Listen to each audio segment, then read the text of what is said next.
tarde. A gente está começando mais um depoimento, né, da série de depoimentos de paisagismo que a gente está organizando.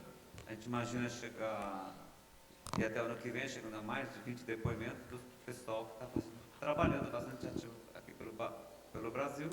Estamos começando pelo pessoal que está em São Paulo, está radicado aqui, e a ideia da gente é continuar esse ciclo aí todo. Então a gente está trazendo o Sérgio Santana, e foi motivado muito pelo tipo de porte do trabalho que ele está fazendo, e a gente vai de todo depoimento fazer perguntas muito similares. Quer dizer, na verdade você está respondendo, foi respondido também pelo que veio, passou e os que vierem para frente. De modo que a gente vai ter uma certa ponto de vista de todas as pessoas que a gente está entrevistando sobre o assunto. Os depoimentos vão ficar na biblioteca a partir do ano que vem, vão ser editados e vão ficar lá à disposição de quem quiser consultar. Quer dizer, então, a ideia é bem essa, ter um material disponível ao público. Bom, então a gente queria começar, quebrando, agradecer você estar aqui, e queria que você falasse um pouquinho da sua formação. Como é que você acabou virando paisagista, né? Está já falando do Califórnia, agora conta pra gente. Bom, uma longa história, né? Mas simplificando, eu estudei para ser engenheiro, engenheiro civil. Aqui estava matriculado no Mackenzie, sem começar as aulas, e a minha família, como recompensa por eu ter entrado na faculdade, porque eu era um aluno terrível, sabe? Então, eles me deram, entre aspas, um curso de inglês. E eu fui para Louisiana State University, que é a Universidade Estadual da Louisiana, para fazer esse curso de inglês, né? No término do curso de inglês, uma professora lá me perguntou o que ia fazer da vida. Eu disse a ela com uma cara muito triste que eu ia voltar para o Brasil e ser engenheiro, mas que eu queria realmente ser arquiteto. E ela falou, olha, a faculdade de arquitetura aqui na Louisiana State é muito ruim, mas a de Landscape Architecture, de arquitetura paisagística, é a melhor que tem nos Estados Unidos. Então eu falei, puxa vida, daí eu fui, me dirigi ao departamento lá de arquitetura paisagística e literalmente uma hora depois eu estava convencido que era aquilo que eu queria estudar.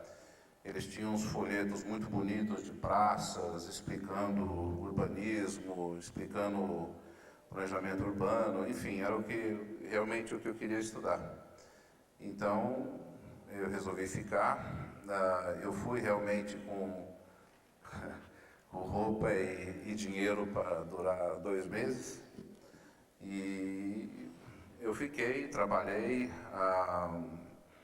tive uma experiência muito bacana, que foi a de cursar essa arquitetura paisagística.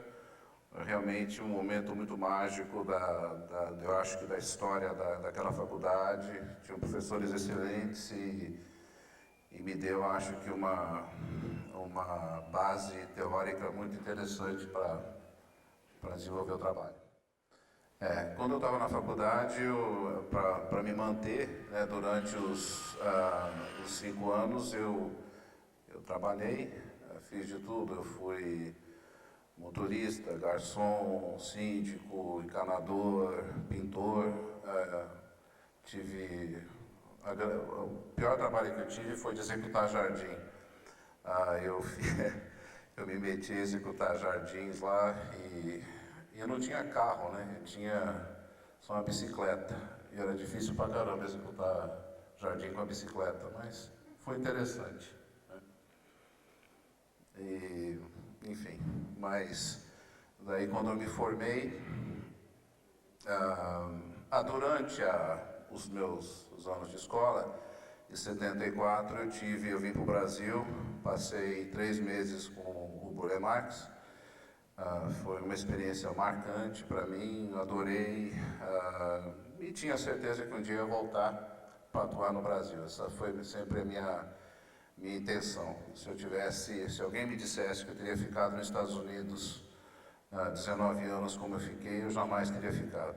E quando eu terminei a faculdade, eu achei que era muito importante eu ganhar 1 ou 2 ou 3 anos de experiência antes de voltar para cá, num escritório de arquitetura paisagística. Então foi isso que eu fiz. Eu me mudei da Louisiana para o Texas, trabalhei 1 ano num escritório de grande renome lá, um escritório grande, e eu era um pequeno peixe num grande aquário por um ano. Nesse primeiro ano eu pedi demissão acho que 3 vezes do meu cargo lá, mas depois voltei atrás as 3 vezes, pedi de joelhos para eles me aceitarem, eles me aceitaram, porque eu sentia muita frustração de fazer desenhos técnicos e, enfim, eu estava tendo uma dieta lá de desenhos técnicos assim, com bastante intensidade. Depois eu saí desse escritório, eu trabalhei para um escritório menor, no qual era um pequeno aquário e era um peixe um pouco maior. E lá eles me deram um trabalho que acho que até eu tenho umas fotos aqui, uma residência enorme para fazer. Eu trabalhei nessa residência, fiz toda a conceitualização, todo o detalhamento. Depois de 1 ano eu percebi que eu tinha aprendido tudo que eu tinha que aprender naquele lugar. Peguei todo o dinheiro que eu tinha, fui para a Europa para viajar e tentar conhecer os lugares que eu tinha estudado, que eu achava que era de interesse para a minha formação. Mas eu sempre tive assim o pensamento que, puxa vida, na hora que acabar o dinheiro e acabar o emprego, eu sempre vou para o Brasil. Nunca fiquei muito preocupado, não. Mas quando eu voltei para os Estados Unidos, um amigo meu falou que eu devia voltar para aquele primeiro emprego que eu tive, porque eles estavam fazendo, eu tinha acabado de receber um projeto que era para desenhar uma cidade em Abu Dhabi, que era o United Arab Emirates, Emirados Árabes, né? E eu fui meio que contratado a risco, mas naquele ponto eu estava com um alto nível digamos, de inspiração e de um pouco mais maturidade. Eu cresci muito, eu acabei sendo o diretor daquele projeto, que era um projeto enorme, e no fim das contas, aquele primeiro escritório me fez sócio deles. Isso durou mais ou menos um período de 1 ano e meio. E depois desse 1 ano e meio, eu trabalhei, fui diretor da empresa por uns 3 anos, fiz muitos projetos bastante importantes, mas eu achei que era hora de ter voo solo. Comecei minha empresa lá em 83. Fiz bastante trabalhos lá, até que em 90 eu comecei a atuar aqui no Brasil. Me formei em 76. Eu comecei em 72. Aí eu fiz, os 5 anos eu fiz em 4. E dentro do ensino da escola, o que marcou você? Eu acho que, primeiro, os cursos de desenho, de projeto, eram realmente muito bons. Eram professores de altíssimo gabarito, pessoas que até hoje são amigos, colaboradores, e eu aprendi muito. Acho que são 3 coisas, Silvio. Isso, a qualidade do ensino em projeto, foi marcante. Segundo, o fato de que das 160 horas crédito que você precisava ter, o departamento te dava a liberdade para você escolher o que você queria fazer com 60 horas. Então, eu tive a chance de direcionar essas 60 horas para arte. Eu trabalhei com bastantes artistas lá, fazendo vitral, pintura, escultura. Concentrei um pouco em cursos sobre a América Latina, antropologia, história, enfim, toda essa coisa aí. E, bom, basicamente isso, arte e ênfase, que achei que era um negócio bacana do currículo, te dá essa liberdade de você meio que montar a sua própria coisa. E terceiro, eu acho que a função básica de toda a experiência, mais especialmente de uma experiência universitária, é de gerar um entusiasmo bastante grande, entendeu? Porque eu acho que a profissão é muito difícil. Então, se você não tem entusiasmo, se você não tem uma grande paixão pelo que você faz, realmente eu acho que torna-se uma situação difícil. E isso aconteceu para mim lá. E a questão do aprendizado de vegetação? Ah, É específico da escola? sim. Como é que ele é dado? Em termos por exemplo, a gente tinha um ano que a gente aprendia, por 2 semestres, aprendia um elenco de plantas fabuloso, 440 plantas, eu nunca me esqueço disso. E por que é o ano todo? Porque a gente via em cada semana as plantas que estavam florescendo, tá? Então você, por exemplo, lá a sazonalidade é muito grande, então você vê flores, vê folhagem no outono, folhagem na primavera, formato de galhos no inverno, enfim, teve essa coisa aí. Depois desse ano, você tinha um ano de aprendizado de como desenhar com plantas. Isso acontecia no segundo e terceiro ano, para que no quarto e quinto ano você já podia usar essa teoria nos trabalhos. Tá? Além disso, eu ganhava uma grana porque era o motorista lá do negócio, da turma lá da faculdade, então dava para visitar os jardins lá. Então... Bom, uma pergunta meio ampla, né? Mas quais as experiências profissionais que marcam você? Que você diz assim, tanto na esfera pública ou privada, você trabalha mais com a esfera privada, né? Mais com... Silvio, nos Estados Unidos eu trabalhei mais pública. O meu maior cliente nos Estados Unidos, o meu maior cliente foi a prefeitura de Dallas. Tá? Aqui, não. Aqui eu trabalho só para clientes privados. Eu acho que o projeto que mais me marcou em Dallas foi o plano diretor, a aprovação do plano diretor do Jardim Botânico.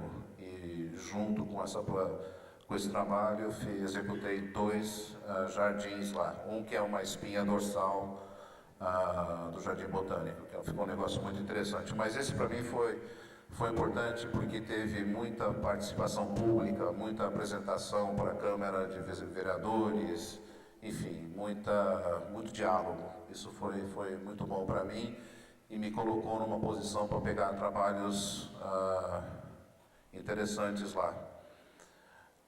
Aqui no Brasil, eu tive a chance de fazer trabalhos bem interessantes no Rio, grandes, e que me deram uma condição de fazer muita coisa. Eu fiz um trabalho lá com o Jardim Aquático na Barra, que gerou vários outros jardins aquáticos por aí. Né? Você está falando mais no Rio? Sim, eu diria que o meu escritório é meio complicado. Eu moro em Ibu, o meu escritório é aqui em São Paulo, em Perdizes, mas graças a uma equipe muito legal, eu tenho, digamos, 30% do trabalho aqui, 70% é Rio de Janeiro, interior de São Paulo e Nordeste. Olha, eu estou fazendo em Fortaleza, nós temos uns 15 projetos. Tudo começou com o Riozinho. Eles me convidaram para fazer um mall lá, que nós fizemos um rio, ficou um jardim muito simpático. E daquela experiência eu fui contratado para fazer vários conjuntos residenciais, loteamentos. Nós fizemos um planejamento para a Canoa Quebrada, sabe, parte da Canoa Quebrada. Enfim, lá em Recife, fizemos um projeto de reforma lá do Cabo Santo Agostinho. Estou fazendo um outro trabalho lá em Jaboatão dos Guararapes, na Bahia. Eu estou trabalhando em Salvador, Prado Forte, Trancoso e Ilhéus. Qual a limitação que tem desse trabalho? Em termos de sua própria, sei lá, seu modo de trabalho, que tipo de limitação está sendo colocada? De limitação? Que tipo de limitação que a gente coloca, por exemplo, assim, que você trabalha basicamente pelo sangue, para loteamento, pessoal, certo? E geralmente além da questão do bem, a questão do lugar, por exemplo, do ambiente, certo? O que você consegue fazer? Olha, Silvio, digamos assim, a indústria paisagística do Brasil, aqui, ela está nascendo, não existe. Então, para você precisa ter uma grande dose é o que eu falei, de entusiasmo e capacidade de adaptação. Você não pode fazer uma planta de plantio e esperar que o que você especificou, do tamanho que você gostaria que vai acontecer, né? Por isso que eu viajo muito, porque eu faço questão de ir em viveiros, de procurar o que o pessoal tem, ensiná-los a usar o que está no local. Então a gente tenta superar essa. Eu acho que a grande limitação é o fato da indústria não estar equiparada especialmente para grandes projetos. Então a gente tenta suprir essa deficiência com um conhecimento assim de improvisação, da implementação de trabalho. Você está conseguindo aproveitar uma coisa local, tipo, de Trancoso, de Fortaleza? Sim, sim. Inclusive, Mas tem produção para suprir? não, muito pouca. Está começando a ter, mas, por exemplo, eu fiz um shopping em Juazeiro do Norte, lá onde é a terra do Padre Cícero lá. E eu tinha especificado uma palmeira, né, que me falaram que ia se dar muito bem lá. Daí eu fui, fiz questão de ficar lá vários dias, aí descobri que a carnaúba podia ser transplantada facilmente. Eles tinham milhares de carnaúba, tinha um tipo de ciagros lá que era muito interessante. Então nós adaptamos todo o projeto para fazer isso daí. E a gente tenta fazer um incentivo para o pessoal ter essa produção local. E eu tento fazer coisas assim, eu trabalho muito com topografia, né? Então, por exemplo, terraplenagem você faz do mesmo jeito que faz aqui no interior de São Paulo, você faz lá. É só uma questão de acompanhamento. No Rio, bom, eu acho o Rio um lugar maravilhoso, né? Eu tenho residências, projeto de residências, tenho projeto de multifamiliares verticais, tenho projetos multifamiliares horizontais, shopping, estou fazendo um plano diretor para uma área grande lá na Barra. Quer dizer, a Barra é um lugar interessante pelo fato de ser uma grande área, vizinha de uma grande metrópole, que até poucos anos atrás estava praticamente virgem, né? Então agora está tendo um desenvolvimento muito grande lá e muito trabalho, né? E a gente tenta sempre fazer, introduzindo espécies nativas, introduzindo conceitos de áreas permeáveis, enfim, coisas que acho que vão melhorar a situação lá. E como que você vê a linguagem, o desenho do teu projeto, com relação à arquitetura daquele empreendimento? Então, é o seguinte, você tem uma linguagem que ela se relaciona com a linguagem da arquitetura, ou você vê o seu trabalho independente disso? Como é que é essa relação? Não, eu não vejo de maneira nenhuma independente. Eu acho que você precisa ter uma consciência conceitual do que você está fazendo. Por exemplo, assim, às vezes eu faço meio que como se o projeto não existisse sem o prédio e o prédio não existisse sem a paisagem. Às vezes eu tento essa ligação, que eu acho que é a melhor situação. Mas às vezes eu vejo tantos problemas na arquitetura que eu tento escondê-la. Então, Eu quero dizer o seguinte, de repente te dá um edifício que é um neo qualquer coisa, e como é que você vê a sua proposta no espaço externo nesse contexto? Bom, por exemplo, se te dão um neo A e um neo B, o teu projeto, por isso eu falo dele ser independente, né? Como é que ele vai se relacionar com dois contextos diferentes de arquitetura? E aí, como você até colocou também, às vezes, de paisagens, né, de inserção. Um projeto que é feito para Fortaleza, ele é diferente em termos de linguagem do projeto feito para São Paulo. São duas coisas diferentes, mas... Não, por exemplo, assim, deixa eu responder com Fortaleza, porque é um pouquinho mais fácil. Fortaleza, se você não respeita as condições solares em qualquer coisa, seja arquitetura, seja paisagismo, você está de cara com um fracasso total. Então, lá é muito importante você canalizar vento, você colocar sombra, você direcionar caminhos de uma maneira que a brisa passa, enfim. Então, lá é muito bacana isso, porque nós fizemos isso no começo lá do trabalho e agora até a empresa para quem eu trabalho, eles têm as normas da empresa. Essa é a primeira norma que eles têm. Todos os nossos trabalhos têm que responder às condições solares. Eu acho isso bacana. E eu trabalho bastante em prédios comerciais aqui em São Paulo, com arquitetos que eu respeito bastante. Eu tento sempre fazer algo que é aquele diálogo intrínseco que é inseparável da paisagem com o prédio. Isso não quer dizer que você tem que impor geometria, isso não quer dizer que você tem que pôr fileirinha de árvore, não é isso. É entender a volumetria e responder na paisagem e ter esse diálogo correto. Agora, você falou do negócio do neoclássico aí, né? Você vê, não é por acaso que as coisas acontecem, né? Por exemplo, uma das razões que eu não trabalho muito em São Paulo é porque tem muito prédio neoclássico, assim, olhando basicamente para a coisa. E não é porque eu não tenho capacidade de desenhar um negócio, é que realmente não interessa muito, né? Então, mas eu faço, eu tento responder, eu tento colocar na cabeça que eu estou fazendo um exercício e que eu estou respondendo a uma condição de mercado e pensando no abstrato.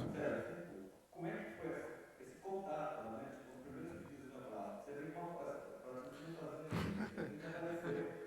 E acho que são para nós todos. Não, mas sabe o que foi interessante? Eu não fui contratado lá pelo fato de ser um jardim neoclássico. Eu fui contratado porque a percepção do cliente era uma área grande. Então o Sérgio sabe lidar com isso, né? Mas não é que me foi pedido isso. Eu olhei a arquitetura e eu achei que deveria responder em linhas bastante simplistas e simples, singelas, o que estava sendo feito no prédio. Agora, a implantação lá é uma que tem metade do terreno é um grande bosque, que eu fiz questão que ficasse intacto.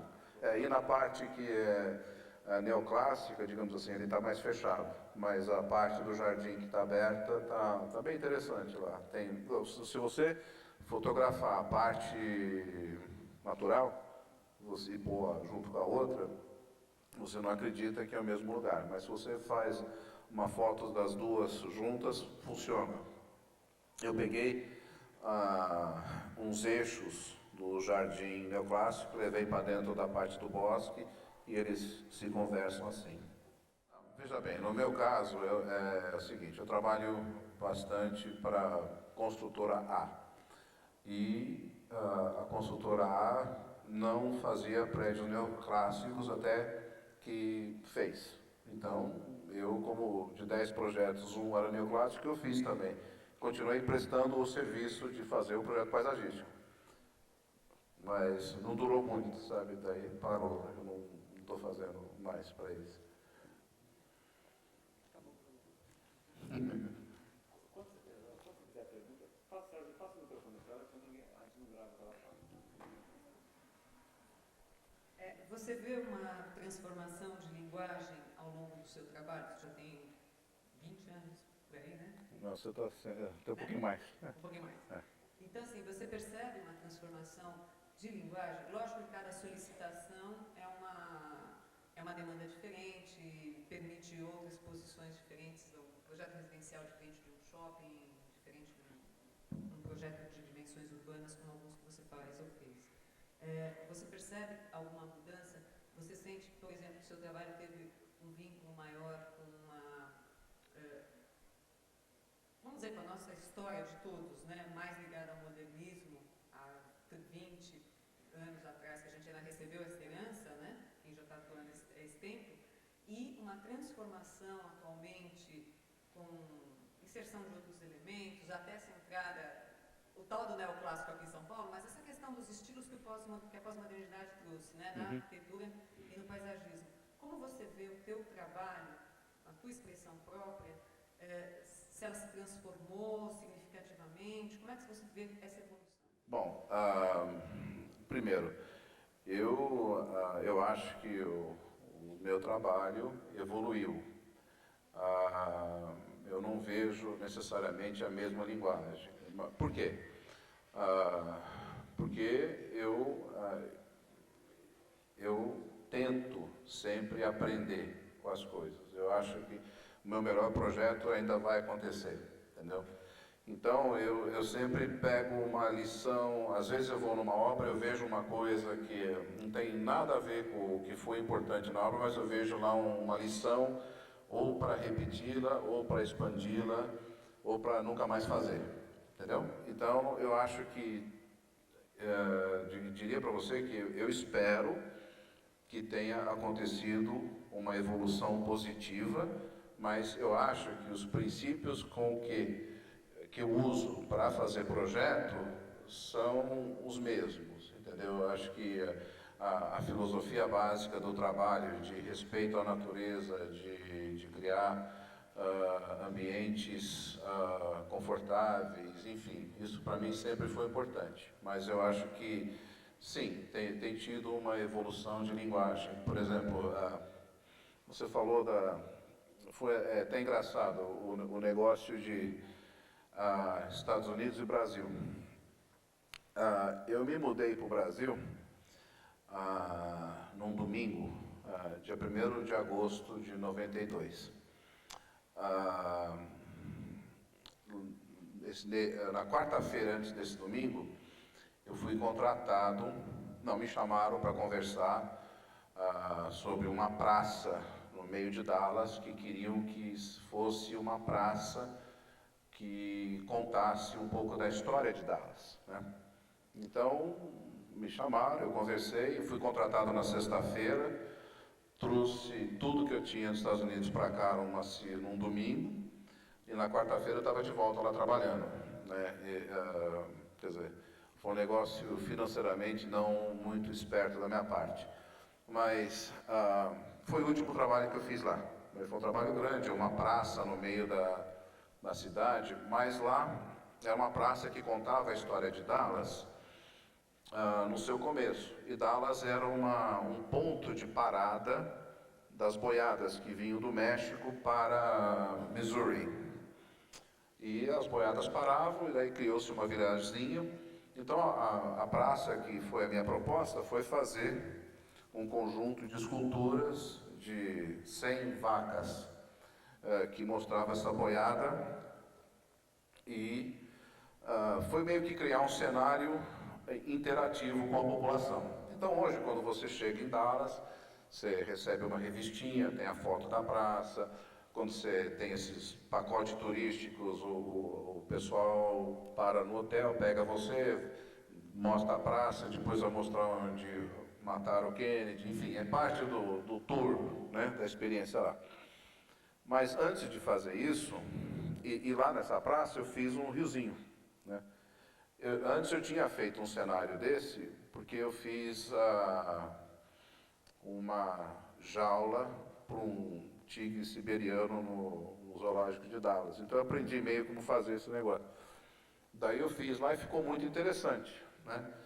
E quando eu vim para o Brasil, comecei a trabalhar, me colocaram a ideia lá num projeto lá no Rio, chamado CITAR, de criar um jardim que desse a impressão que não teve a mão do homem, né? Que era um negócio que fosse mata, né? Então me ocorreu de fazer, eu tirei fotos de rios que saem da Serra do Mar, que entram nas praias, né? E levei para o meu cliente e falei, vamos fazer isso, vamos fazer como se fosse a gente arrancasse um corredor desse e colocasse no meio, aqui. Então eu usei aquele know-how cenográfico lá de Dallas para fazer aquilo lá. Então você, quer dizer, foi interessante porque o último trabalho que eu fiz nos Estados Unidos, em Dallas, trabalho físico, né, foi aquela praça que representava a paisagem texana, digamos assim, né, e com o mesmo conceito, só que se está no Rio foi o segundo, foi o segundo, o primeiro foi um outro que o pessoal viu, gostou, daí pediu para fazer o citar. O citar? O outro é lá na Avenida Senobetiba, Ocean Front, pertinho do citar. Não, residencial, são 12 edificações, um clube, uma sede social. E vários trabalhos que a gente faz, Silvio, a gente começa da implantação. A gente desenha a implantação.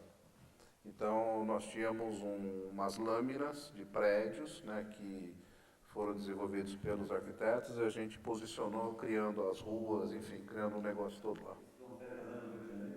Sim. São Paulo também. Alguns projetos, sim.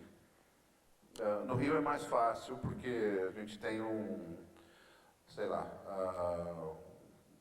renome de sucesso nessa área. Então, todos os trabalhos que a gente faz, eu tenho uma interação muito grande com os arquitetos, no posicionamento dos prédios, na alocação do sistema viário e digamos, na distribuição do programa.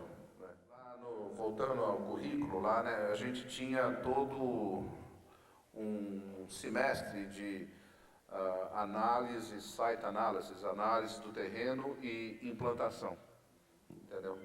Então, não necessariamente se importando muito com o estilo do prédio, mas a funcionalidade e o contexto dele dentro da paisagem. Olha, o que acontece é o seguinte, por exemplo, em Fortaleza, no primeiro trabalho que nós fizemos lá, nós fizemos, o arquiteto, que é um grande amigo meu, me deu um desenho e falou, olha, aqui é onde eu quero as plantas, por favor, enche os canteiros. Daí eu voltei com ele e falei assim, olha, mas eu acho que a gente tem que pôr água, tem que fazer isso aqui, mudei tudo. Daí gostou, ficou muito bom.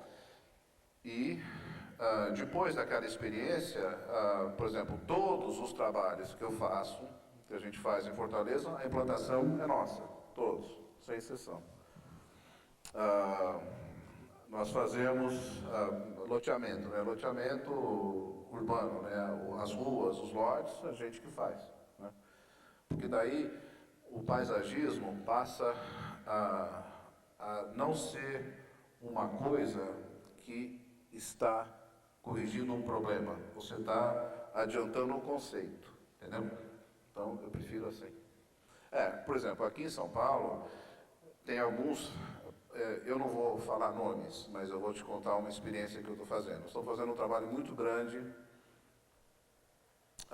num terreno perto da Riviera de São Lourenço. E o cliente contratou um escritório de arquitetura de renome para fazer o plano diretor. Daí ele veio falar comigo e falou, Sérgio, nós gostaríamos que você participasse no aspecto paisagístico. Eu falei, você se importa se eu falei, se o senhor der uma olhada no seu plano diretor também? Ele falou, não me importa. Então eu peguei o programa que eles tinham e redesenhei toda a implantação. Eram 70 prédios, mais ou menos 440 lotes. Uma área comercial, uma área de hotel, enfim. E depois eu fiz uma apresentação desse trabalho para o cliente, e o cliente gostou muito, sabe? Um dos 3 clientes, né? E daí, esse meu cliente me levou, eu fiz a mesma apresentação para o arquiteto gostou bastante do nosso trabalho e redesenhou o plano diretor dele baseado nos nossos conceitos. E eu acho que vai ficar um negócio bem interessante. A forma como você consegue trabalhar aqui, nesse sentido e em outros, né? A forma de organização do teu escritório aqui é igual à forma que você, dos escritórios que você teve, dos que você trabalhou lá, ou tem muita diferença, tanto do ponto de vista da demanda do cliente, como ele faz a solicitação aqui e nos Estados Unidos, e a forma de organização do escritório, a tua prestação de serviço é igual, é diferente, e a relação com a obra? O meu escritório tem uma característica básica. A organização dele é totalmente desorganizada, sabe? Não tem organização nenhuma. E eu já tentei organizar de várias maneiras, mas na realidade nós temos 6 pessoas e nós deveríamos ter 20, sabe? Tem muito trabalho. Então, cria uma situação de caos, né? Mas eu gosto. Quando eu mais gosto é quando eu tenho mais coisa para fazer do que eu tenho horas para fazer, sabe? Porque daí eu fico, sei lá, mais interessado na coisa. O problema que eu tenho é que quando eu trabalhava nos Estados Unidos, o meu escritório eu tinha um arquiteto que fazia a parte técnica de detalhamento de elementos físicos, eu tinha um que era excelente em plantio, até eu o contratei porque ele sabia muito da flora nativa do Texas, pessoa fantástica, e escrevia muito bem.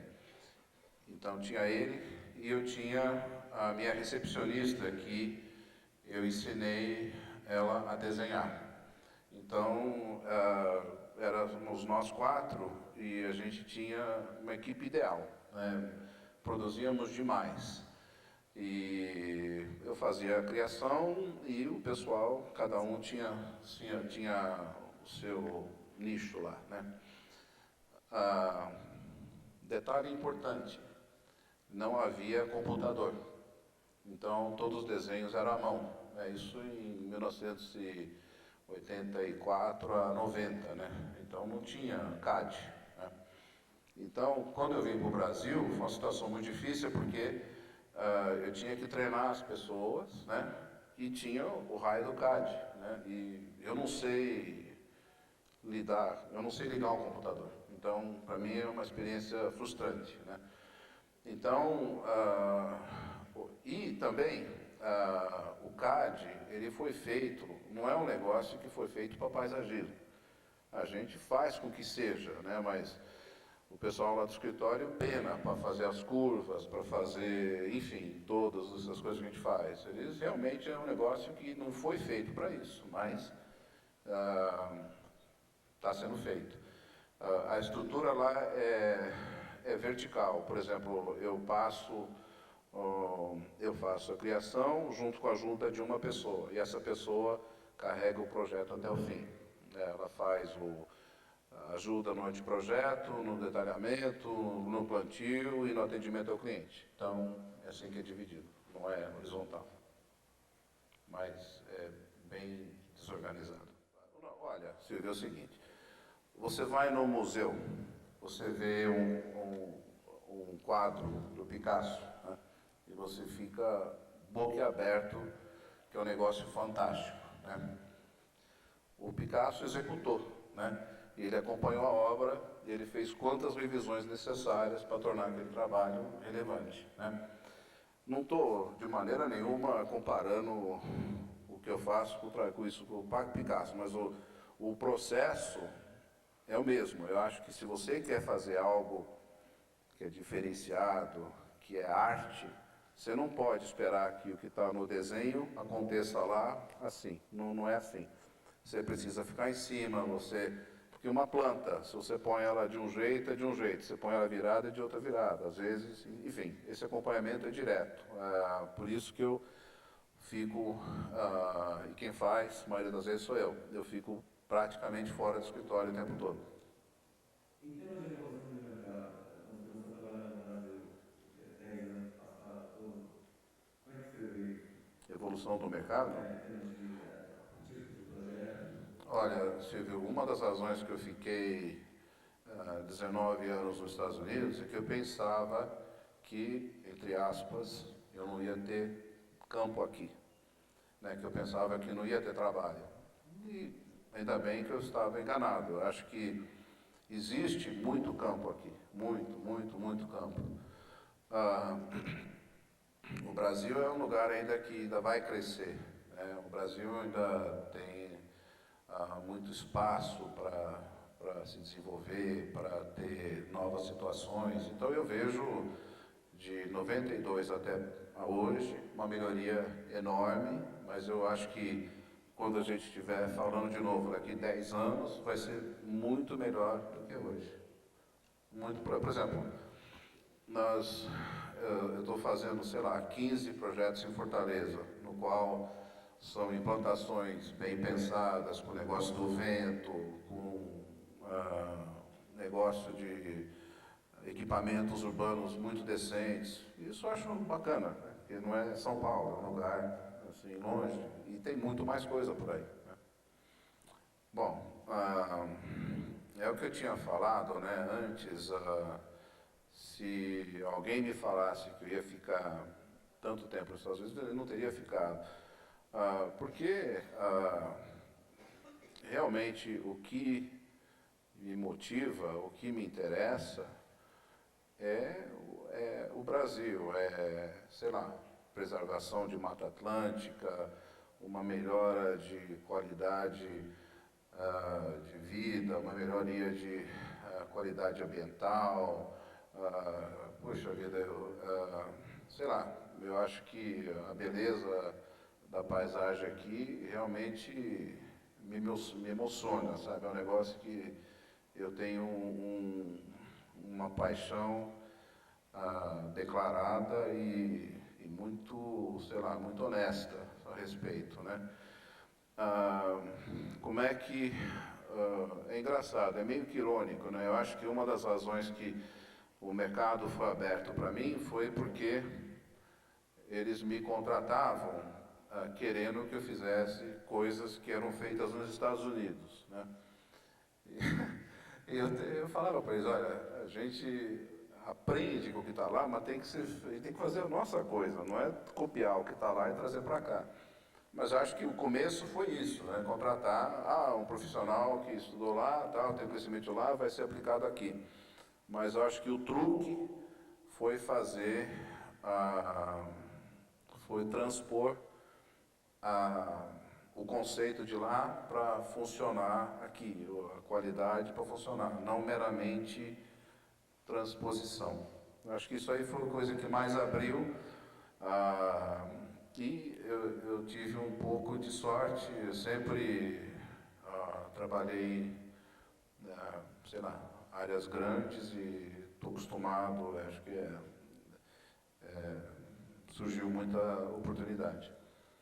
Uma pergunta, como você leva essa questão de projeto? É legal, você está trabalhando com área,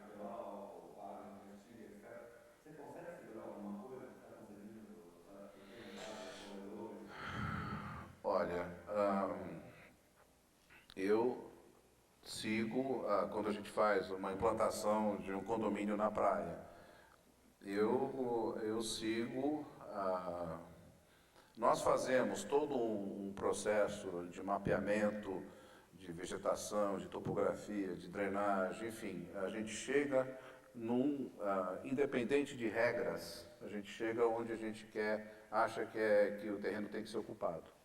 Mas eu sigo todas as regras e normalmente quando eu vejo que existe degradação, eu falo ao cliente e falo que a gente realmente não quer, não é parte do que a gente quer fazer. Se os projetos que têm que passar por órgãos de aprovação, tanto municipais como estaduais, ou até IBAMA, federal, se você tem tido problemas, se você considera as colocações pertinentes, a gente sabe que muitos projetos acabam demorando muito para serem feitos, e o incorporador acaba desistindo, porque demora 1 ano ou 2 para ser aprovado em determinados órgãos no estado de São Paulo, né? Eu queria saber se você tem tido problemas desse tipo, como é que você vê isso? Porque no Rio, só concluindo, até o Chassé uma vez comentou, no Rio parece a coisa mais tranquila, né? São Paulo mais complicado, mas de um modo geral, como é que você tem visto? Olha, eu acho que, primeiro, nós fazemos tudo, nós tivemos um projeto que a gente fez um plano diretor para uma área em Jundiaí, que demorou 18 meses para serem aprovados. Mas o cliente, no caso, queria uma variação na lei, mas ambientalmente nós fizemos tudo correto. Se ele quisesse colocar o que estava dentro da lei, teria sido um negócio muito mais rápido, mas ele quis fazer essa variação na lei, né? Então, isso aconteceu. As regras ambientais aqui, elas, na minha opinião, deveriam ser mais, não sei se maleável é a palavra certa, mas elas são definitivamente proibitivas, entendeu? Quando que não deveriam ser. Eu acho que devia ser um processo de maior diálogo, mas eu creio que a falha está no órgão de aprovação, porque não existe o gabarito da pessoa que analisa para saber diferenciar ações que não caem exatamente dentro da regra, entendeu? Mas sim, tem tido projetos que demoram para aprovar, tem uns que não. Estou fazendo um condomínio aqui em São Paulo, que na nossa previsão e vai acontecer de 6 a 9 meses. Bom, eu acho que no Rio a situação é muito mais, quer dizer, para o paisagista é uma situação muito mais atraente, né? O programa é diferente, por exemplo, a churrasqueira num condomínio, eu não sabia disso até começar a trabalhar lá, né? Existem, às vezes, uma lista de espera de 6 meses para você usar a churrasqueira num determinado sábado lá. Então, é um negócio importante, e, consequentemente, você tem que colocar uma área de apoio grande, enfim, é um negócio. E eu tento sempre colocá-la numa situação que tem uma situação ambiental interessante, né, para ter. Então, isso aí é diferente. O Carioca é diferente, a Barra da Tijuca é diferente, porque não tem esquina lá, né, não tem vida urbana, então você tem que propor um equipamento muito completo na base dos prédios para isso funcionar. E quer dizer, a paisagem no Rio é exuberante, né? Às vezes eu chego, estou exausto, andando lá, e você olha e vê a montanha, o mar, é um negócio legal. Projeto público você fez? Aqui no Brasil, você fez algum projeto público de um porte significativo?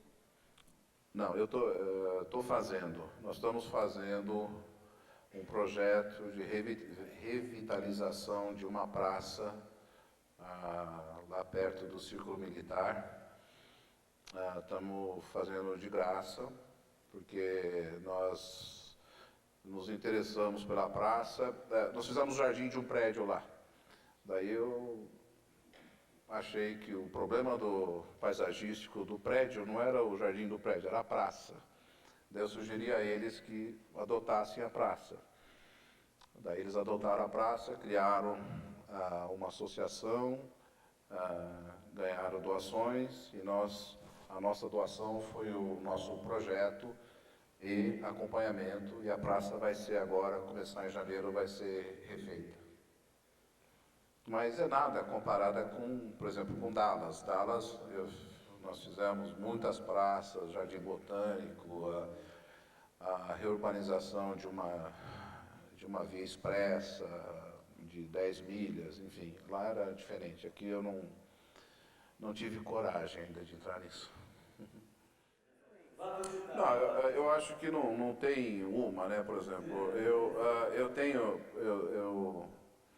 eu admiro hoje muito mais o Roberto Burle Marx do que eu admirava há 20, 30 anos atrás. Muito mais, porque hoje eu sei as dificuldades que existem de fazer paisagismo no Brasil. E, aliás, eu admiro mais o Roberto pela pessoa do que pela estética. Não que eu não goste da estética dele, mas a pessoa dele é muito maior do que a estética dele, na minha opinião. Eu gosto muito, eu trabalhei por uma época de uns 6 anos, eu trabalhava com um escultor lá em Dallas. E esse meu amigo me apresentou o trabalho do Isamu Noguchi. E o Isamu Noguchi eu admiro pelo fato dele apresentar a paisagem de uma maneira diferente. Eu admiro a criatividade aplicada à paisagem, isso eu gosto. Admiro demais o trabalho do paisagista chamado Pete Walker. Eu acho que eu tive a chance de conviver com ele um pouco. Eu acho que o Pete Walker é uma pessoa que faz um trabalho diferenciado. O que eu acho que é uma das nossas missões é apresentar a paisagem para o público, mostrar, né? E eu acho que o Pete Walker tem muito sucesso nisso. Eu acho que os projetos dele são visualmente atraentes, marcantes. Eu acho que a gente temos eu acho que é uma linguagem própria, mas eu acho que eu colocaria alguns trabalhos para você que você jamais viria uma continuidade, são realmente diferentes, mas eu acho que conceitualmente nós somos consistentes. Eu acho que a gente sempre procura trazer alguma coisa diferenciada, entendeu? Mas eu acho que, sim, quando eu fui conviver com o Roberto na primeira vez, que eu consegui o estágio, eu cheguei lá com um caderninho, tal, caneta, e ele falou, esquece, Jardim Botânico 1 semana, volta depois, né? Então, eu tive que aprender muita coisa, eu conheço muitos viveiros, mas o que realmente me interessa é a flora brasileira. Eu não gosto de planta podada, essas coisas assim, não acho interessante.